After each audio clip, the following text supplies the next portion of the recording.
He gets transported to a world where humans have gone extinct and becomes the most overpowered hero. Shin was an average high schooler who started playing the brand new VR MMORPG game called The Gate. This was the most advanced game of its time and took the world by storm. Players can explore the world as freely as they wanted to, select their own race, and defeat powerful monsters together with their friends.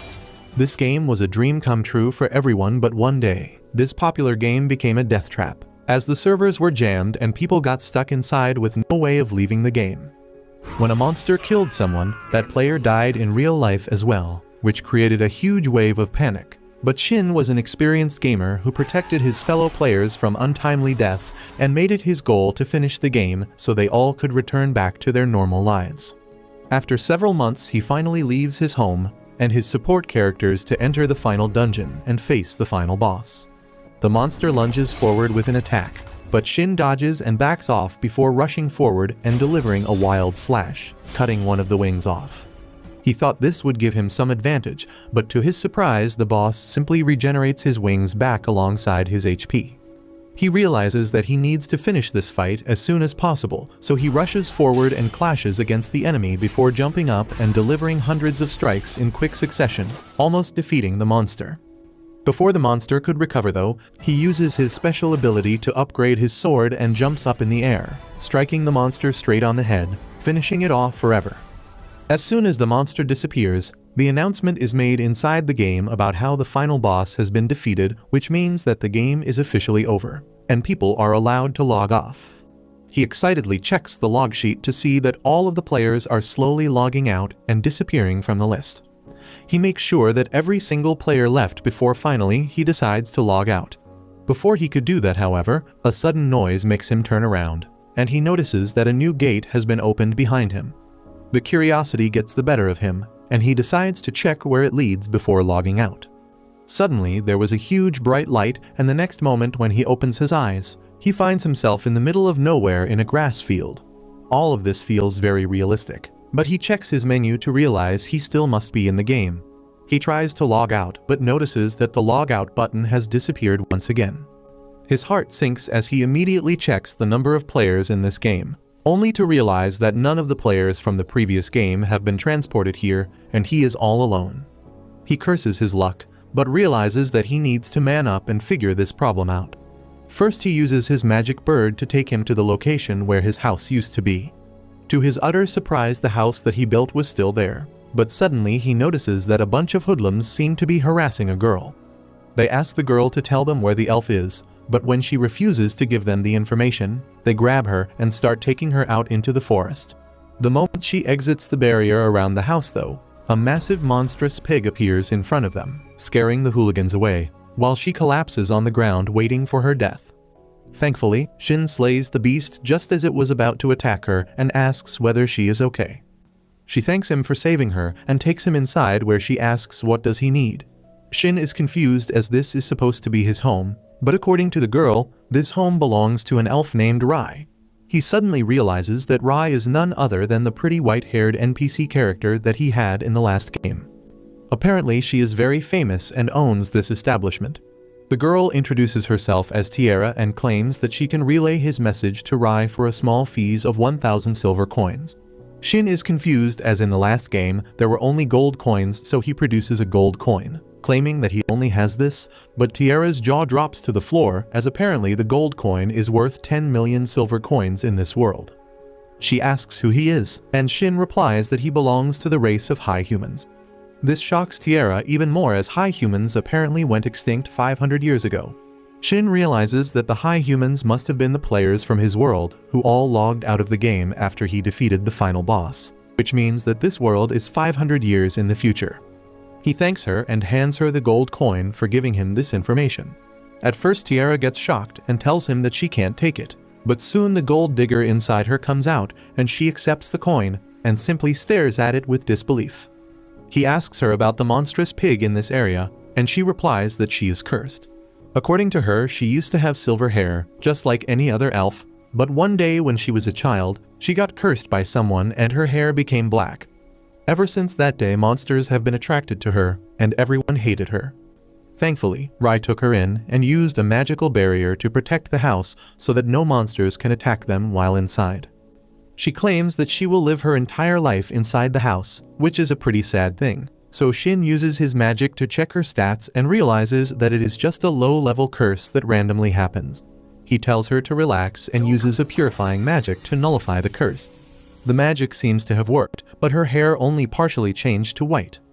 He decides to verify it and takes her outside the barrier, where she is scared at first, but soon gets relieved and overjoyed about the fact that now she can live her life normally. She starts crying and thanks him before they head back inside the house. There she hands him a blue envelope and tells him that this is a letter of introduction which will let him enter the city like a VIP. He thanks her and leaves the house to check out this new city and whether he can learn anything about how he can get back to his world. While near the gate, he realizes that he doesn't even have to get in line and enters the city without getting checked, and immediately heads for the Adventurers Guild to register himself. While he was eating, the guild master approaches him and takes him into the back room to verify the blue envelope. He checks whether it is a fake only to realize that the envelope is totally genuine, and then he tells Shin that this envelope is extremely important as with this, he can travel through any city without checking, stay at any guild, and can even have a personal meeting with the king himself. He tells him to make sure the card doesn't get stolen, and he promises to keep it safe. He attacks the monster, but it blocks before striking back, while Shin jumps up before backing off. He realizes that this monster is stronger than he thought, and seems to have a legendary weapon. He rushes at the monster and strikes again, but barely does any damage because his sword is almost broken.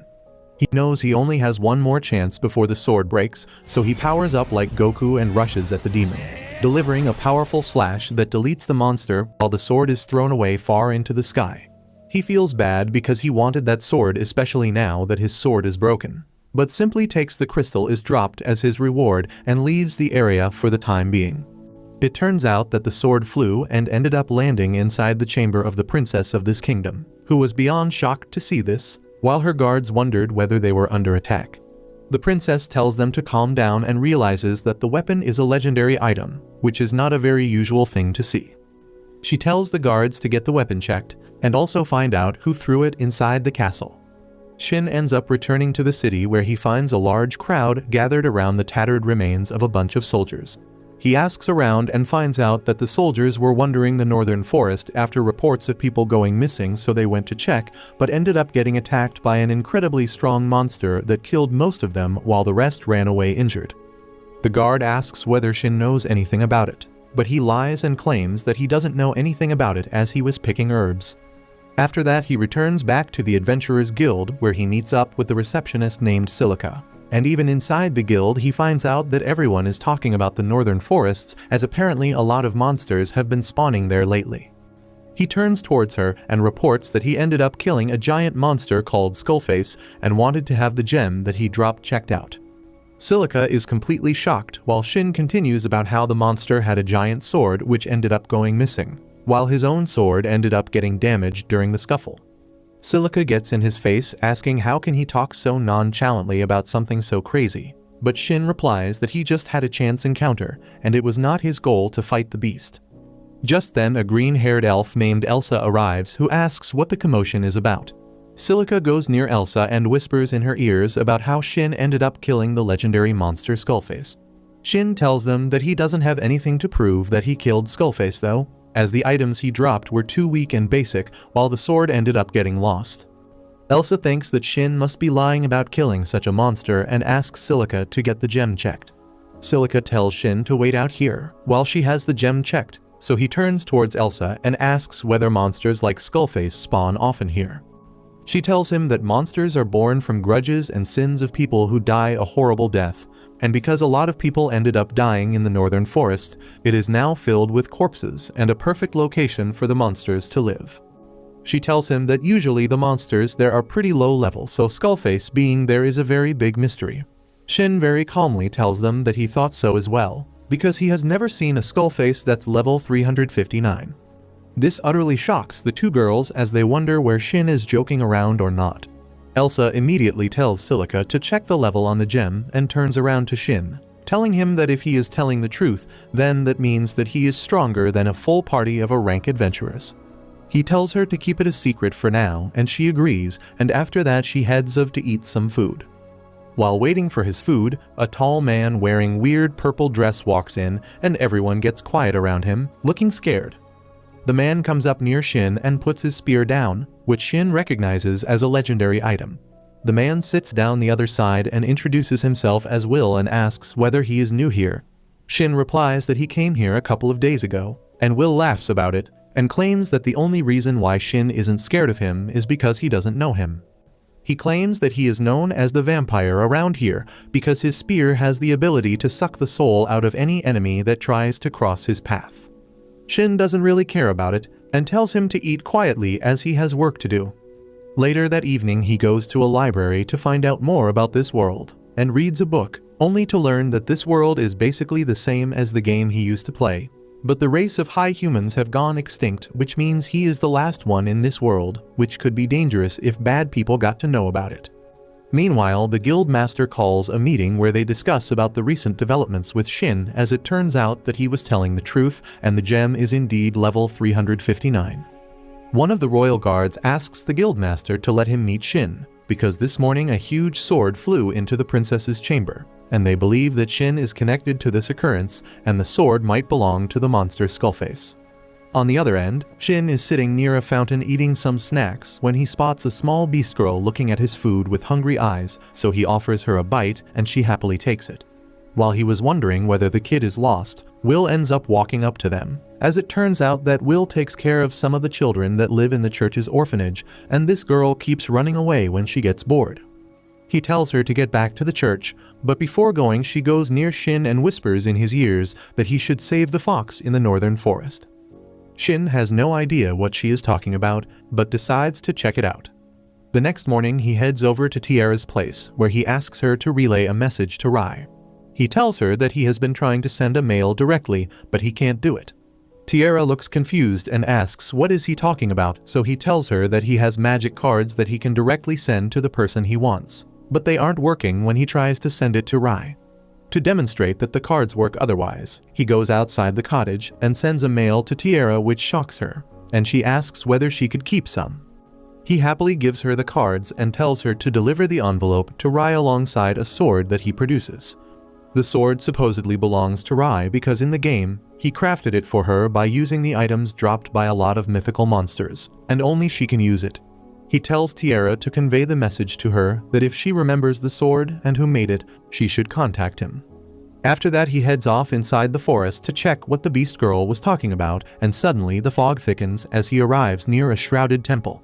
He enters inside the mysterious-looking place and peeks inside the shrine only to see a small white fox lying in the middle of a magic circle. He walks up to her and checks the beast, only to find out that the fox has been cursed and poisoned. He immediately uses his ultra-strong purifying magic to heal her, and the fox returns back to consciousness. Suddenly, he feels that something is off and checks his map to see that he is being surrounded by enemies. He goes outside to find a truckload of zombified skeletons walking with swords in their hands intent on killing him. He tells the fox to stay tight while he takes a spear out of his magical pocket and in just 2 extremely powerful magical strikes, ends the lives of all of the monsters. After destroying the entire group without even breaking a sweat, he checks his map once again, thinking that all is clear when he spots that there are 2 more monsters nearby.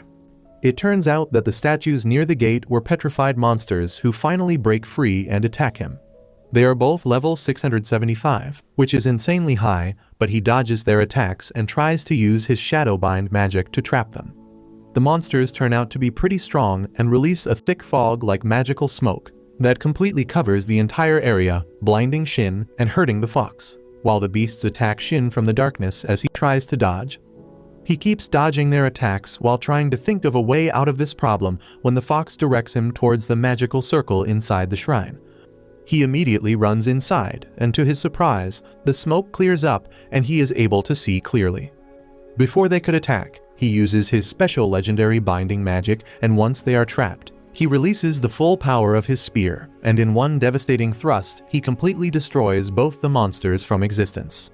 Soon the smoke clears up, so he checks up on the fox once again, But to his utter surprise, the fox turns out to be level 211 monster called Elemental, which was the highest tier monster present inside the game. This was a really lucky break as he decides to keep the fox as his pet who could accompany him on his journey to find a way back home. He starts walking back, but realizes that considering how rare and unbelievably strong this elemental fox can be, it could become problematic as some people might attack him and try to steal her away. To make sure it doesn't happen, he decides to form a bond with the fox, in the process known as taming. After a beast has been tamed, only its owner can see the stats, and this way, everyone will think that she is just a normal fox. He turns towards the fox and asks whether she would want to be tamed by him, and to his surprise, the fox seems willing to do so as she trusts him after he saved her life. He begins the process, and after a while, the fox gets successfully tamed. He names his new party member Yuzu and heads back to the capital. He goes back to the guild where he meets up with the receptionists, who both want to take his report. He asks which one should he give the report to, and the sisters start bickering. He doesn't care about these things, so he walks over to the notice board, where he notices a weird quest. It seems to be put up directly by the church, and it doesn't disclose anything, only asking for a skill-holding adventurer to approach them.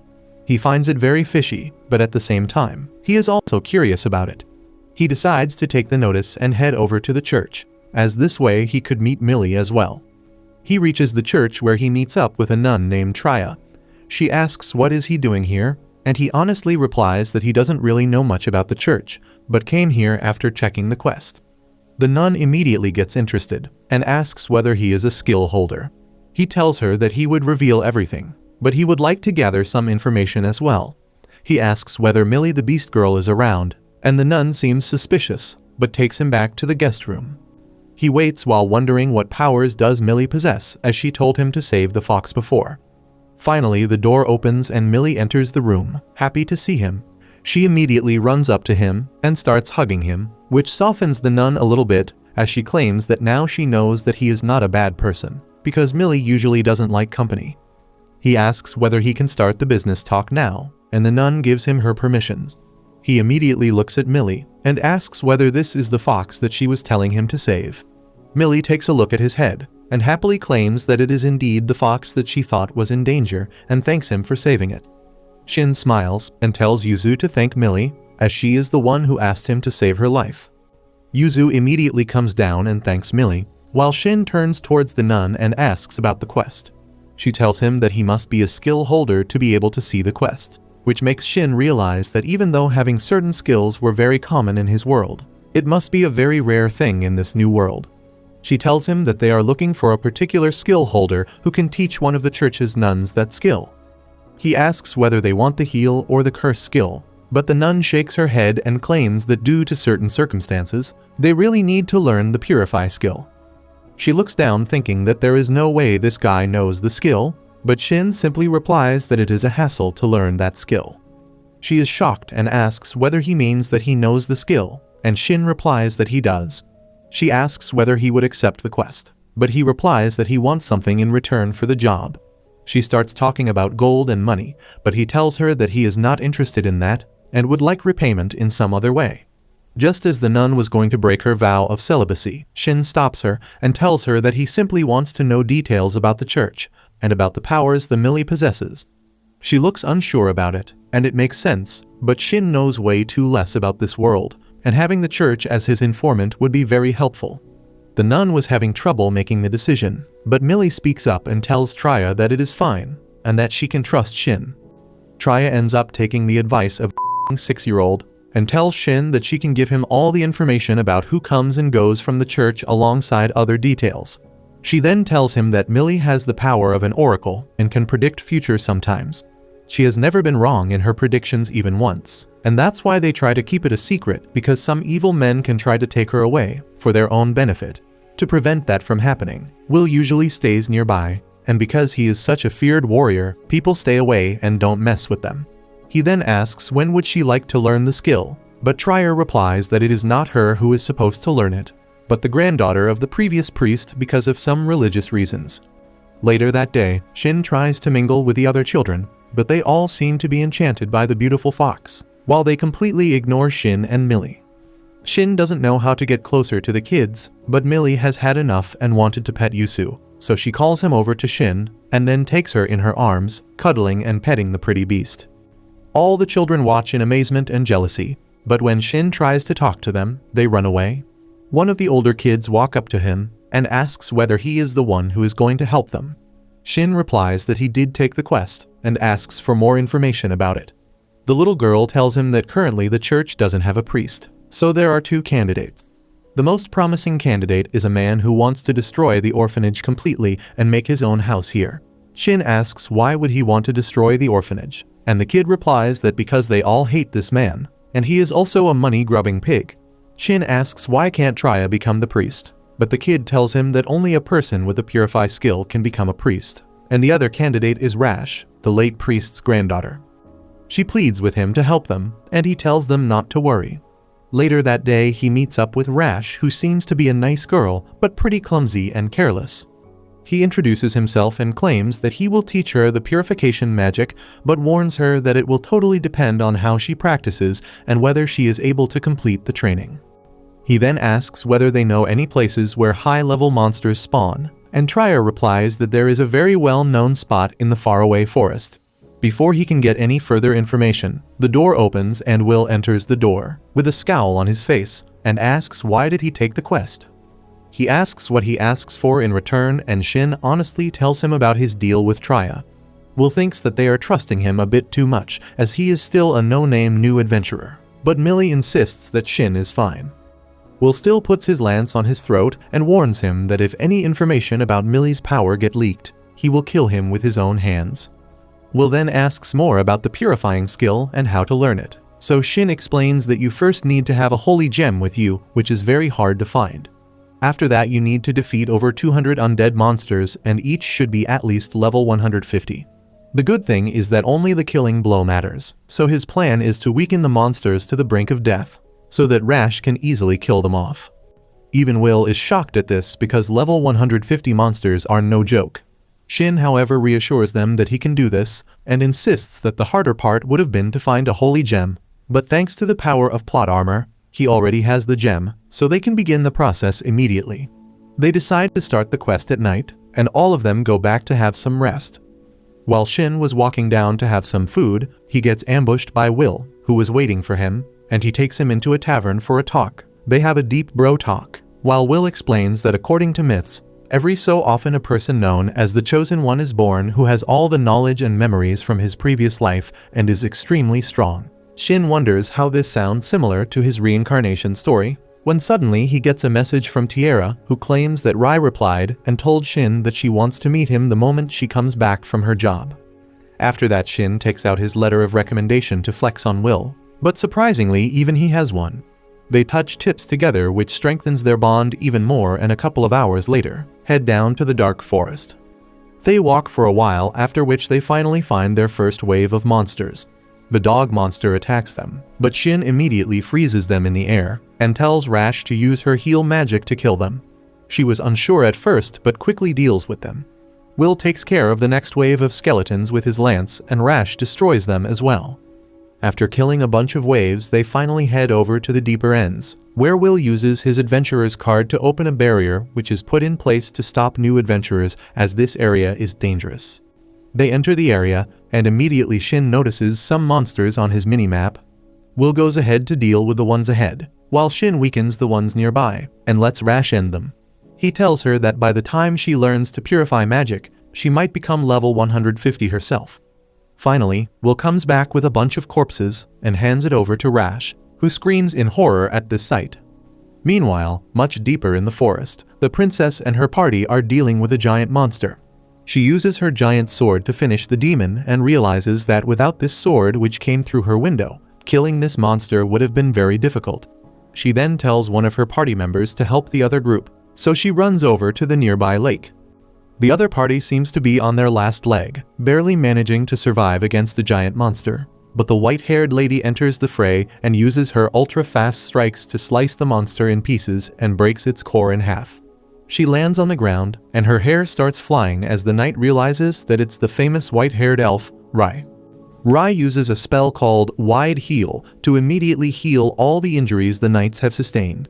The knight captain kneels before her and thanks her, and she says that she wouldn't have been able to defeat the monster if they hadn't weakened it. With that, Rai takes off to investigate the nearby regions for more monsters and tells the knight captain to signal her if something comes up. She does the Naruto run through the forest, and the only thing on her mind is that she can soon meet her master again. Meanwhile, Will is facing one giant skeleton monster alone, and he manages to bring it down with just one hit from his spear.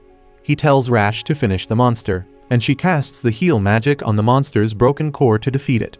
She suddenly starts glowing as the monster is defeated, and Shin says that it is just the special effect to tell her that she is eligible to learn a new skill. Rash seems spaced out and Will asks if she is fine. She explains that her mind was suddenly full of information about how to use a skill. Shin congratulates her and says that now they should quickly return to the city. Suddenly, Yuzu notices something, and as Shin looks around, his gaze also gets stuck on something. Will and Rash also look in the direction and find dark energy from all over the forest gathering in the sky. Will says that it is the magic matter that reanimates dead creatures into monsters. The dark sphere in the sky finishes absorbing the magic matter, and then it starts changing its shape while descending to the ground. It takes the form of a giant night monster, and Shin reads its status to find that it is a level 804 Skullface Lord. The monster suddenly leaps high into the sky and hits the barrier cast by the Adventurers Guild, shattering it along with Rash's hope to escape the place alive. The monster lands back on the ground and looks towards Shin and his group, and they instinctively know that they should run away. The giant monster roars and summons an army of skeleton monsters to surround them. Will panics and asks Shin to help him break through the monster horde so that they can escape, but he replies that he is going to stay here. Shin removes the limiter he had placed on his power, and Will is overwhelmed on seeing his true abilities. Shin declares that he can't let the monsters roam free and cause destruction, so he will stop them here. He asks Will to head back and take Rash and Yuzu with him, and casts a physical enhancement buff on him. Will tries to grab Yuzu, but she tightly latches on to Shin, refusing to let go of him. He understands her feelings and lets her stay with him. He then uses a powerful lightning spell to destroy all the skeletons in front of him and opens a safe passage for Will and Rash to run away. Shin then summons his sword and rushes towards the monsters. Yuzu uses a flame attack and takes down a large number of monsters at once, but the giant monster roars and calls more monsters to its aid. In response, Shin uses a powerful red thunder beam to annihilate the skeleton monsters, and the glow of his attack is witnessed by Rai, who flies towards his location. Shin notices that his attack took down many monsters, but his minimap is filled with red dots. He sighs, hoping that Rai could come to help him, and then he would be able to fight better. Just as he wishes that, a blue dot appears on the minimap, flying towards him and clearing all the monsters on the way. Shin figures out what it means and immediately runs away from the battlefield to arrive at a field of flowers. There, he finds Rai, and they look at each other dramatically with flower petals flying in the air. Shin asks her if she has been well, but then the skeleton monsters intrude on them. Yuzu jumps down and casts a barrier to give Shin some privacy, and he thanks her before turning to Rai. Before he can say anything, Rai hugs him tightly. Shin apologizes for abandoning her for so long, and thanks her for watching over the shop, but she grips him tightly to suggest that she doesn't want that. Shin is confused because he hasn't mastered the art of understanding women yet, but then he realizes what Rai truly wants. He tells her that he is back home, and she cries as she welcomes him. However, their touching moment comes to an end when Yuzu runs out of energy and her barrier disappears. The giant monster appears there, and Shin tells Rai that they should deal with it first before catching up on lost time. Both of them raise their hands and chant a spell called Sanctuary. A golden ball of light flies towards the sky and creates a radiant circle there. The light of the magic circle destroys all the monsters it touches, and Yuzu instantly gets all her lost energy back. Even the boss monster weakens after getting affected by the light, and Shin draws his sword to finish him. He jumps high and hits the monster with all his might, shattering its core. The skeleton monster falls, but before dying it tells Shin to give his power to him. Shin is shocked to see a monster speaking, and as it disappears, he picks up its core. After dealing with the monster, Shin tells Rai that since they are already here, they should talk things out while walking. They reach the ruins of an old building and Shin tells her what happened on the day he went to defeat the final boss of the game, and how he came here without his will. Rai also remembers that the dungeon suddenly disappeared and so did the masters of other NPCs. She knew that Shin had cleared the game, but since she did not disappear, she believed that he was still in the game.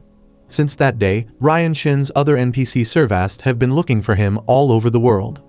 Shin then suddenly asks Rai to stop calling him master, because it would be chaotic if anyone heard a legend like her calling a seemingly normal guy her master. He asks her to call him by his name, and Rai blushes as she does that. Even Shin feels a bit weak in the knees on hearing her call his name. She then asks about his next step and Shin says that he is going to investigate a sacred site he read about in the library. Rai asks if he plans to return home, and when Shin affirms, she feels betrayed and sad. She knows that it was the expected answer, and accepts it without complaining. Shin changes the topic and asks how much does she remember from the game, and she replies that she remembers everything. She claims that after he cleared the game and all the players vanished, she became more aware of herself. She and the other NPCs were partially aware during the game too, but they were not fully conscious and could not take independent actions. They watch the sunrise, and after that they decide to return to their shop. However, before that, Rai wants to know about Yuzu. Shin tells her that Yuzu is his partner and an elemental, and Rai says that she knew that the fox was special just by looking at her tails, but could not guess that she was an elemental. Shin expresses surprise at this because he hadn't noticed anything. He lifts Yuzu up, and for the first time notices that she has 3 tails. If that wasn't enough of a surprise, Yuzu suddenly tells him good morning, and Shin freaks out. The fox reveals that her mind cleared after the large monster yesterday disappeared. Things make sense to Shin now, and he forbids Yuzu from talking in front of people, so she decides to talk to him through telepathy. Rai believes that her 3 tails will be a problem, but Yuzu can easily merge them into one to pretend to be a normal fox. Shin praises her, and as Yuzu basks in his praise, Rai finds her unbelievably cute. Shin understands her hesitation and lets her pet and cuddle with the fox, and Rai says that it is the first child elemental she is seeing because all others were adults. They decide to depart to the capital with that. Meanwhile, Will has been running all night while carrying Rash on his back, and she is worried about Shin. He tells her that Shin will be fine, and then suddenly, he feels something speeding towards them. He stops and turns around to face whatever is coming towards them, only to find that it was just Shin and Rai. Rash faints from a panic attack, and even Will is not happy that Shin gave them a jump scare. On the other hand, the princess and her guards come across the huge hole in the ground caused by Shin's attacks. The princess thinks that this hole in the ground is connected to the appearance of the magic circle in the air that destroyed all the skeleton monsters. She wonders who could have done that, when one of her knights comes there with the sword Shin used to cast the earth-shattering skill. The knight shows the princess a falcon symbol on the hilt of the sword, and states that a very skilled swordsmith puts this symbol on the weapons he creates. He demonstrates that despite being damaged, the sword is powerful enough to split the ground with barely any effort from his side. The knight says that he has heard that there was only one blacksmith in the world who could forge swords this powerful. Legend has it that he was a high human and was called the Peerless Black Swordsmith. The princess remarks that there are no high humans left in the world, and the knight agrees. However, all he wanted to express was that the warrior behind the incident must be someone insanely strong and rich for treating a sword made by a high human like a disposable. The princess suddenly recalls that the black blacksmith was the original owner of the shop called Moon Sanctum that Rai operates. She plans to visit the shop once they reach the capital, and the knight asks her what she plans to do if the high human is really back. The princess laughs, saying that she would like to challenge him, and maybe get him to marry her. On the other hand, Will confronts Shin and asks him to reveal his secrets now. Shin tries to give Rai the credit for defeating the giant skeleton monster, but Will points his spear at him, asking him to stop lying. He begins stabbing at Shin, saying that it was obvious that he is the strongest person here because he was spamming powerful moves earlier, and he even caught up to them so quickly.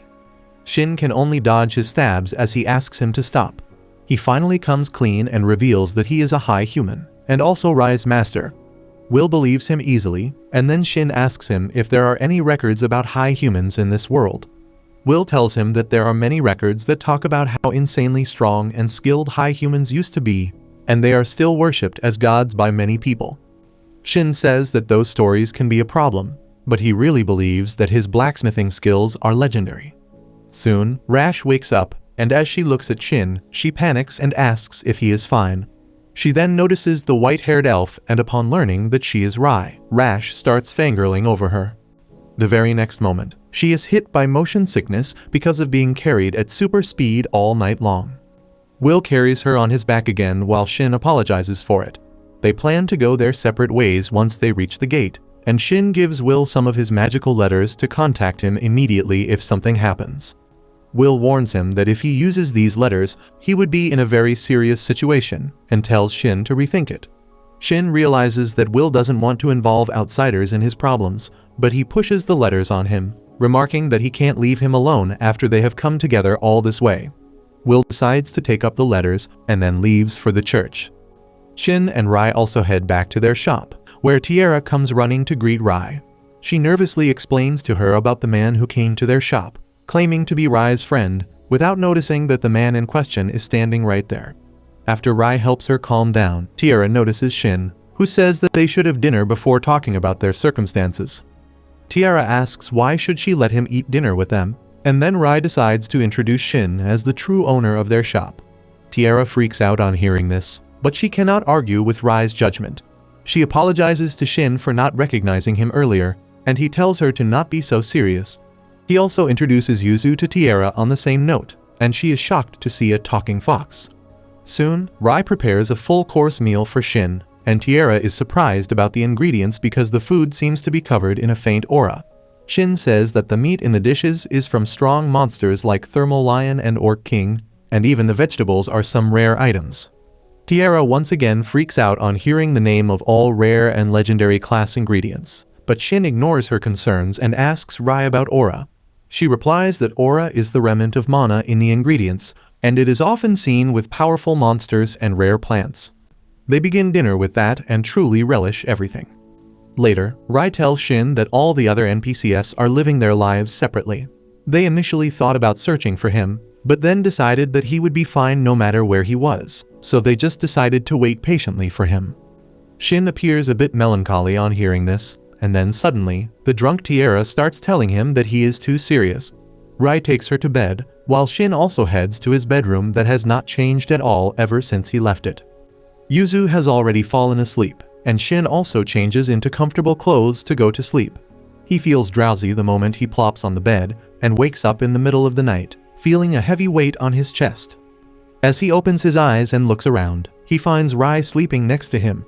Shin panics on seeing her so close and his heart starts pounding uncontrollably. He gently touches her face, and Rai starts crying while calling out his name. He can only wipe her tears and apologize to her in his mind. When morning comes, Shin finds that Rai is no longer sleeping next to him, but then he notices some unfamiliar white hair next to him.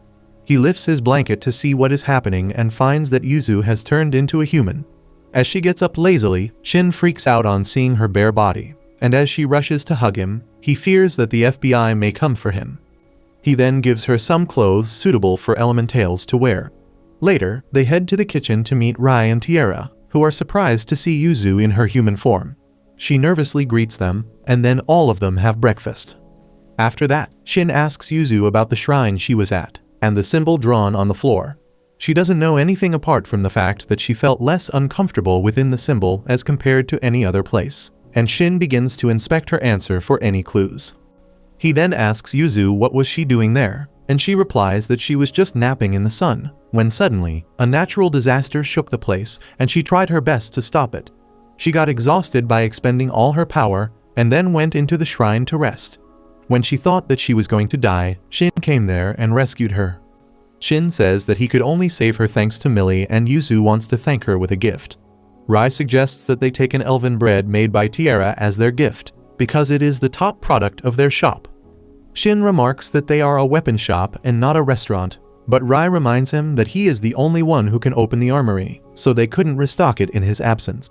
Shin understands and decides to immediately put the shop back on track. Rai then tells him that there is something more urgent than the shop, and it is about another NPC named Gerard. Shin is shocked to learn that Gerard is still alive, because he is a high beast who can live only up to 150 years. Rai replies that he may not have much longer to live, and he is still waiting for him to come back. Rai then explains that Gerard was the one who united various beast tribes and formed the Farned Beast Alliance and became its first king. She explains that currently, the alliance is ruled by the 8th king, so Gerard can wait for him. Shin confirms that Gerard is not in any immediate danger, and then decides to travel normally to meet him. Rai and Yuzu are obviously going to come with him, and Tiara says that she will mind the shop. However, Rai tells her that she doesn't need to stay behind, because now that Shin is here, he can carry the shop with him. The elf girl doesn't understand, but Shin asks her to travel with him now that she is finally free from her curse. She gladly agrees, and Shin says that they should start preparing for their journey now. He thinks about the food and equipment they need to buy, and Rai remarks that she must report about the Skullfaces to the Empire as well, so she will need to act independently for some time. Shin has no problem with that, and he plans to level up as an adventurer on the way to Farned. Rai tells him to form a party with her, because then they can always communicate with each other using telepathy. Shin is surprised to learn about this feature and adds Rai to her party, and then suggests Tiara to also register as an adventurer. Before that, Shin heads to his forge and tells the excited Yuzu to not touch anything because some weapons may be cursed.